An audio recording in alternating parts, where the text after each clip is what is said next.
Russia is turning to Dad's army as it recruits volunteers up to the age of 60 to replace those killed in vicious fighting in Ukraine. Desperate to get more tank commanders, snipers and engineers, retired soldiers have been asked to join the Russian army in 2 Siberian cities as an estimated 15,000 of Putin's troops have died.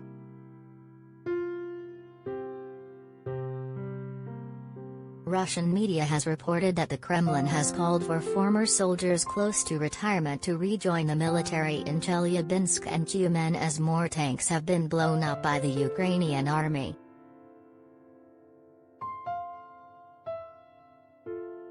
Already around 60,000 reservists, mainly from way outside Moscow, have been called to fight, according to the Times.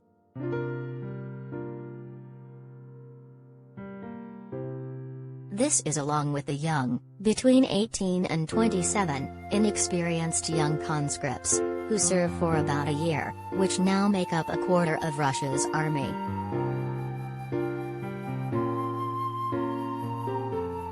Russia says it is not deploying conscripts in Ukraine, while a total of 134,500 new conscripts have been drafted, though it has acknowledged a small number were mistakenly sent to fight. NATO thinks 15,000 Russian troops have died so far and Ukraine puts the death toll at 18,300.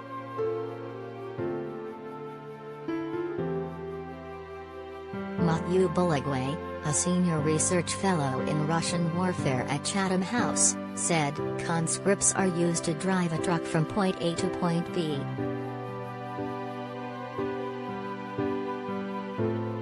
They are not destined for war-fighting operations. If they need someone to drive ammunition or medical supplies, that can be accomplished by a 60-year-old.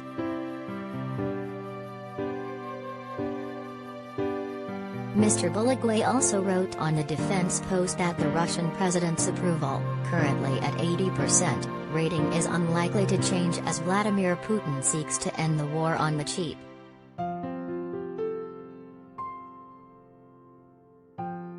He said, with the internal audience in mind, the Russian Defense Ministry therefore falsely declared mission accomplished on March 25. By announcing that initial objectives had been met, Russian forces can now arguably focus on liberating Donbas as a military priority.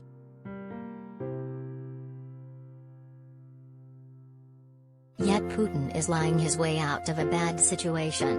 It is nothing more than fabricated state propaganda aimed at internal face-saving.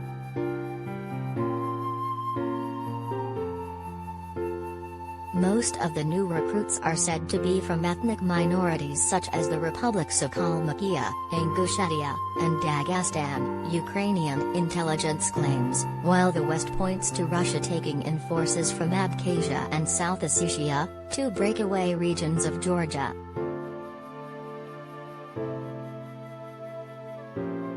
Emily Ferris, a research fellow specializing in Russian affairs at the Royal United Services Institute, said Putin was relying on ethnic minorities because she says, it doesn't sit very well with most Russians to be engaging in urban warfare where you can see people you are battling are Slavic.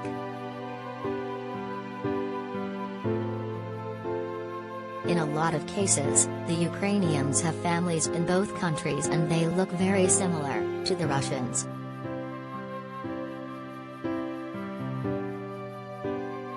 Hundreds of battle-hardened Syrian mercenaries are also signing up to join Russian forces on the promise of earning $1,000 a month.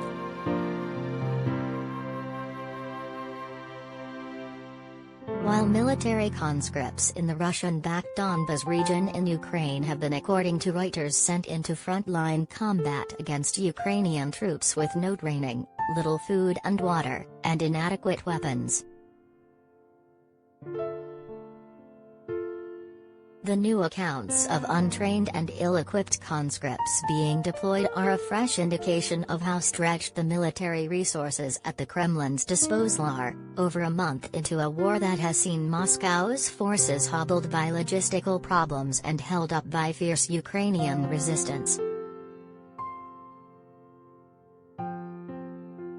Some Donbas conscripts were given the highly dangerous mission of drawing enemy fire onto themselves so other units could identify the Ukrainian positions and bomb them, according to video testimony from a prisoner of war published by Ukrainian forces.